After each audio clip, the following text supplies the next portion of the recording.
Madam, there's someone here to see you. She says her name is Margaret.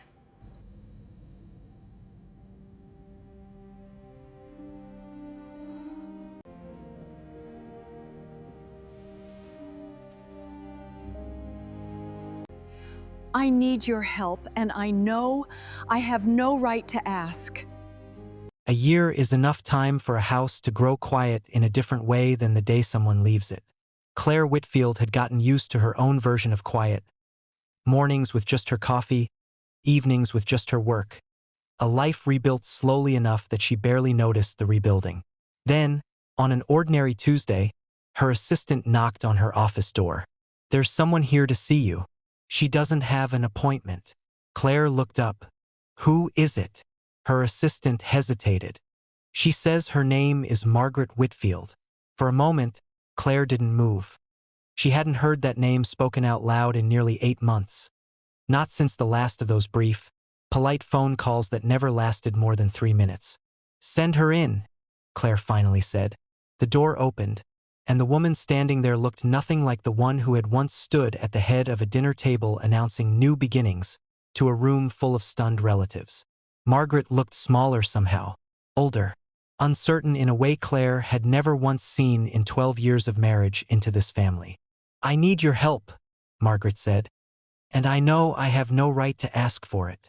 Before we dive deeper, let us know in the comments where you're watching from. We'd love to hear from you. And don't forget to hit that subscribe button so you never miss any of our upcoming videos." In the year since the anniversary party that ended her marriage, Claire had done exactly what people expected of her, and one thing nobody expected at all. The design firm had grown, just as Robert predicted it would once the distraction of managing Daniel's moods and Margaret's opinions disappeared from her daily life. She'd hired 11 new employees. She'd taken on 2 commercial projects that made the Savannah Business Journal, and neither mentioned her marriage once. What nobody expected was that Claire would maintain a quiet, careful relationship with Richard, Daniel's cousin, one of the only people from that side of the family who had never asked her to explain herself. Over coffee every few months, Richard would mention small things. That Daniel had moved twice since the divorce. That Margaret had grown quieter at family gatherings, which unsettled everyone more than her opinions ever had. "She talks about you sometimes," Richard told her once. "Not the way you'd think." "How then?" Richard considered the question. Like someone trying to understand something she got wrong, but doesn't know how to say so. Claire hadn't thought much of it at the time. She thought of it constantly now, watching Margaret sit stiffly in the chair across from her desk, hands folded the way they'd been folded that night at the party, right before everything fell apart. "Daniel's business is failing," Margaret said, before Claire had even sat back down. "The firm lost its 2 biggest contracts this spring. He's 3 months behind on the office lease." Claire kept her expression steady. "I'm sorry to hear that. I mean that. Do you?" "Ido. I never wanted him to fail, Margaret. I wanted a marriage. Those aren't the same wish." Margaret looked down at her hands. "He won't ask you for anything. He'd rather lose the business than admit he needs your help." "Then why are you here instead of him?" "Because I'm the reason he won't ask." The admission seemed to cost Margaret something physical, the way it left her. "I spent a year telling him you were the problem," Margaret continued, "that you'd planned that whole evening to humiliate this family. It was easier to believe that than to admit what I actually did, that I invited that girl to your anniversary party because I'd already decided you weren't worth keeping." Claire said nothing for a long moment. "I was wrong," Margaret said. "About all of it. I've known for months. And I didn't have the nerve to say so until his business started falling apart in front of me, and I finally understood that pride doesn't pay anyone's lease." "What is it you're actually asking me for?" Margaret met her eyes. "A meeting. Just a conversation. I know you still hold shares in 2 of his old commercial contracts through your father's trust. If you were willing to renegotiate the terms, not forgive the debt, just restructure it, it might be enough to keep the firm alive." Claire sat back slowly. "You're asking me to save the business of a man who lied to me for the better part of a year. I'm asking you to make a business decision," Margaret said. "Whatever you decide about the man is entirely separate, and none of my business anymore. For the first time since Margaret had walked in, Claire felt something shift. Not forgiveness, not yet, but something like respect for the fact that Margaret hadn't tried to disguise the ask as anything other than what it was.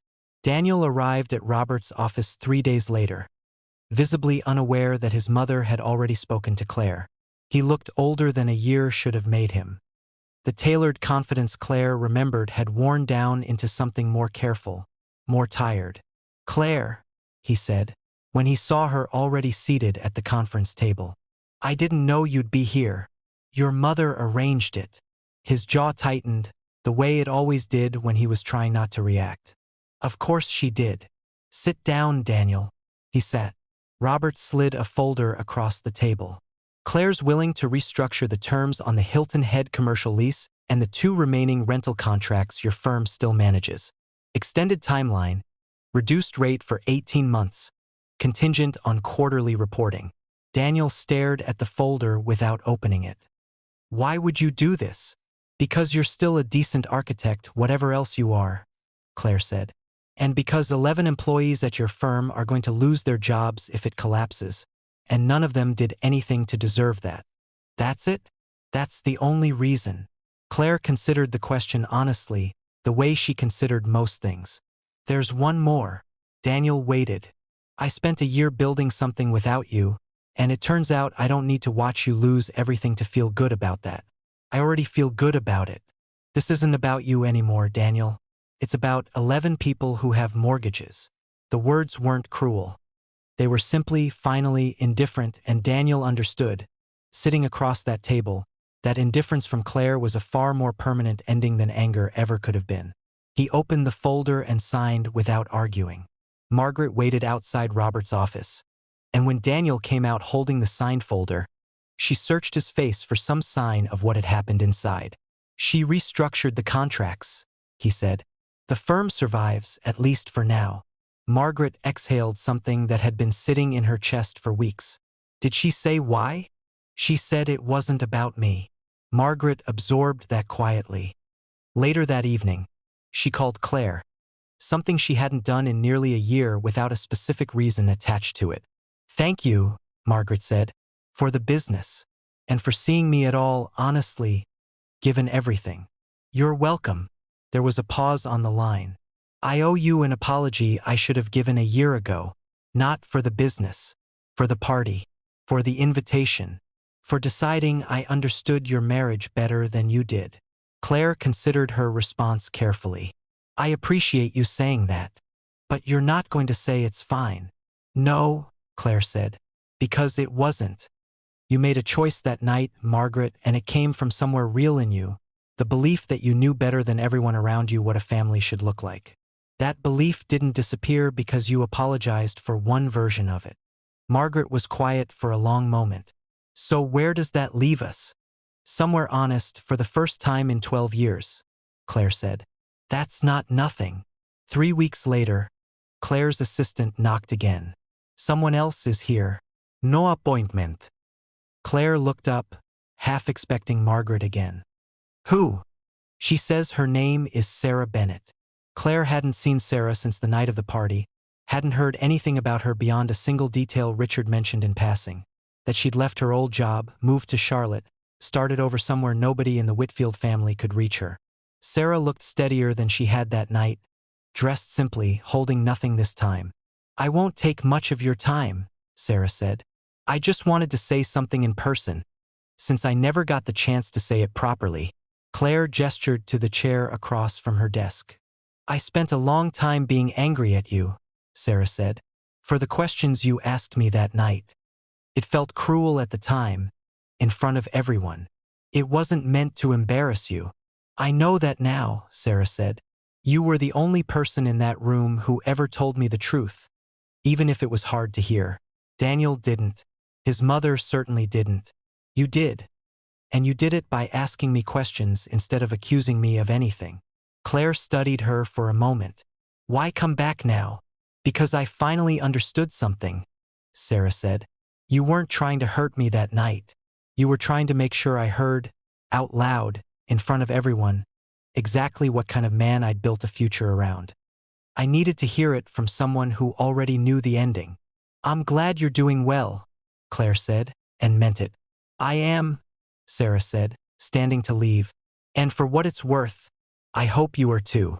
That evening, Claire sat by the water behind her house, the same spot where she'd once stood on the phone with Robert a year earlier, listening to him tell her that someone had started asking questions. So much had changed since that call, and so little of it in the ways anyone watching from the outside might have expected. She hadn't remarried, hadn't rushed into anything to prove a point to anyone. Her daughter was thriving at college, calling twice a week, never once asking her mother to explain the divorce beyond the simple fact that some marriages end and some people survive it better than others. Margaret called once a month now, briefly, carefully, neither of them pretending the relationship was what it once was, both of them content to let it be something smaller and more honest instead. Daniel's firm survived, quietly, modestly, exactly as much as it needed to and no more. And Claire understood, watching the water the way she often did at the end of long days, that she had never actually been looking for revenge that night at the anniversary party. She had only been looking for the truth to finally do the work she'd been doing alone for years. Some people spend a lifetime waiting for an apology that never comes. Claire had learned something more useful, how to build a life so complete, the apology became optional. Subscribe to the channel to watch other beautiful stories on Family Betrayer.